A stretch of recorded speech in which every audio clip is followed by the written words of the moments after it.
Hello, good morning. എല്ലാവർക്കും എൻ്റെ good morning. വീട്ടുവിശേഷത്തിലേക്ക് സ്വാഗതം. ഇന്ന് ഞാൻ യാത്ര പോവുകയാണ്. എല്ലാവർക്കും യാത്രയിൽ കൂടാം. ഇന്ന് എൻ്റെ മൂത്ത മോളുടെ വീട്ടിലേക്കൊന്ന് പോവുകയാണ്. അവിടെ പലിച്ചമൂട് താഴേക്കട എന്ന് പറഞ്ഞൊരു കടയുണ്ട്. അമ്മയും അച്ഛനെയും സഹോദരങ്ങളും ബന്ധങ്ങൾ പോയിട്ട്, മനുഷ്യബന്ധങ്ങളൊക്കെ പോയിട്ട് ബാക്കി എന്ത് സാധനവും അവിടെ നിന്ന് വാങ്ങാം. നല്ല വില സഹായത്തിനൊക്കെ സാധനങ്ങൾ വാങ്ങുന്ന പലവ്യഞ്ജനവും എല്ലാം മരുന്ന് ഐറ്റങ്ങൾ എല്ലാ സാധനങ്ങളും അവിടെയുണ്ട്. അപ്പോൾ അവിടെ നിന്ന് നല്ല വില സഹായത്തിന് സാധനങ്ങളാണ്. ഞാൻ ഒരിക്കൽ പോകുമ്പോൾ അവിടെ നിന്ന് ചെറിയ ചെറിയ ഐറ്റങ്ങളൊക്കെ ഞാൻ ഇവിടെ കിട്ടാത്ത ചെറിയ ഐറ്റങ്ങളെല്ലാം അവിടെ നിന്ന് വാങ്ങും. കാരണം അരി സാധനങ്ങളെല്ലാം കൂടെ വാങ്ങി കൊണ്ടുവരാനുള്ള ഒരു ബുദ്ധിമുട്ടുണ്ട്. അതുകൊണ്ട് ഇവിടെ നിന്ന് നമുക്ക് പറ്റിൽ ഇവിടെ നിന്ന് ഒരു കടയിൽ നിന്നാണ് നമുക്ക് 10-27 വർഷങ്ങൾ കൊണ്ട് നമ്മൾ വാങ്ങുന്നത്. അപ്പോൾ അത് ഒഴിവാക്കാൻ പറ്റില്ല. അപ്പോൾ അവിടെ നിന്ന് തന്നെ ബാക്കി സാധനങ്ങളെല്ലാം വാങ്ങും. അത്യാവശ്യം ചെറിയ ചെറിയ നമുക്ക് ഇവിടെ കിട്ടാത്ത സാധനങ്ങൾ അവിടെ നിന്നാണ് വാങ്ങുന്നത്, മരുന്ന് ഐറ്റങ്ങളും കാര്യങ്ങളൊക്കെ. അപ്പോൾ ഞാൻ അവിടുത്തെ മുഴുവൻ മഞ്ഞൾ വാങ്ങിച്ച് മില്ലിൽ കൊടുത്ത് പൊടിച്ചു. പിന്നെ ഒരു തുണിക്കടയിൽ കയറി എൻ്റെ സഹോദരൻ്റെ കുഞ്ഞിനും 2 ഷർട്ട് എടുക്കണമായിരുന്നു. അപ്പോൾ ആ ഷർട്ടും കൂടെ എൻ്റെ മോളുടെ സംഭാവനയായിട്ട് അവന് ജയിച്ചതുകൊണ്ട് അവന് കൊടുക്കണമായിരുന്നു. അപ്പോൾ അങ്ങനെ 2 ഷർട്ടും ഒക്കെ വാങ്ങി. നല്ല വില സഹായമാണ്. തുണിത്തരങ്ങളൊക്കെ നല്ലതായിട്ട് നമുക്ക് വാങ്ങി നല്ല തുണികൾ നോക്കിയെടുത്ത് നമുക്ക് വാങ്ങാനും പറ്റും. പിന്നെ ചന്തയിൽ കയറി അവിടെ നിന്ന് പൊന്നിന് വേണ്ടി ഒരു കൂട്ടക്സും വാങ്ങിച്ചു, ഒരു ക്ലിപ്പും, അങ്ങനെ കുറച്ച് സാധനങ്ങളൊക്കെ വാങ്ങിച്ചു. പക്ഷേ എന്ത് ചെയ്യാൻ, ഞാൻ അവിടെ പോയി അവളുമായിട്ട് ചെറിയൊരു കലിപ്പായി. അങ്ങനെ എനിക്ക് ആ സാധനങ്ങളൊക്കെ കൊടുക്കാൻ പറ്റിയില്ല. ഞാൻ കൊണ്ടുവന്നു. പിന്നെ എന്തെങ്കിലും വരുമ്പോൾ കൊടുക്കണം.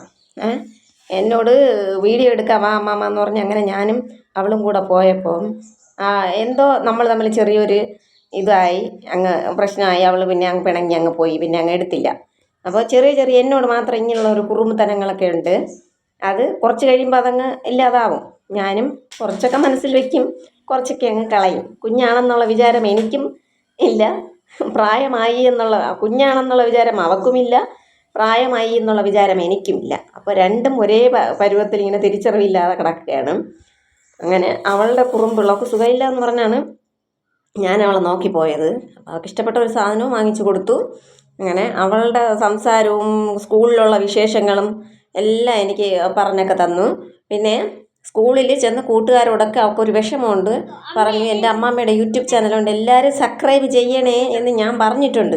പക്ഷെ ആരും കേട്ടില്ല. അമ്മാമ്മ എന്നിങ്ങനെ പറഞ്ഞിട്ട് അങ്ങ് മിണ്ടാതെ അങ്ങ് പോയി, മെയിൻറ്റ് ചെയ്യാതെ.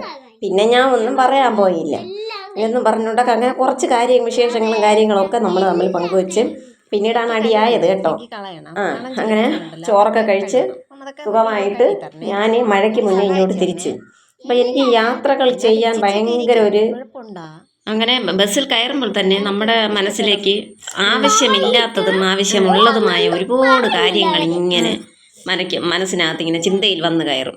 അപ്പം അവിടെ ഇരുന്ന് ഇങ്ങനെ കാട് കയറി ചില ദിവസങ്ങളിൽ ഞാൻ ടിക്കറ്റ് എടുക്കാൻ പോലും മറന്നിരുന്നിട്ടുണ്ട്. ഉടുക്ക ലാസ്റ്റിലാണ് ഓർമ്മ, അടുത്തുകൂടി ചിലപ്പോൾ ടിക്കറ്റ് എടുത്തോന്ന് പറഞ്ഞു കണ്ടക്ടർ ചോദിച്ചിട്ട് പോവും. പക്ഷേ ഞാനത് ശ്രദ്ധിക്കില്ല. കാരണം എൻ്റെ മനസ്സിലും മൈൻഡിലും ഇങ്ങനെ തലച്ചോറിനകത്ത് ഇങ്ങനെ വണ്ട് മൂടും പോലെ ഇങ്ങനെ ചിന്തകൾ ഇങ്ങനെ കാട് കയറി വന്നുകൊണ്ടിരിക്കും.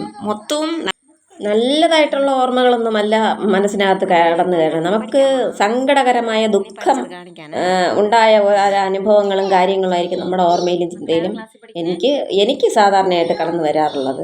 പക്ഷേ ബസ്സിൽ നിന്ന് ഞാൻ കയറുന്നിടത്ത് തൊട്ട് ഞാൻ ഇറങ്ങുന്നിടത്ത് വരെ എൻ്റെ ചിന്തയിൽ അതായിരിക്കും. പക്ഷേ ഞാൻ ഇറങ്ങിക്കഴിയുമ്പോൾ അതിനെല്ലാം ഞാൻ അവിടെ എടുത്ത് കളഞ്ഞിട്ട് ഞാൻ ഇറങ്ങി.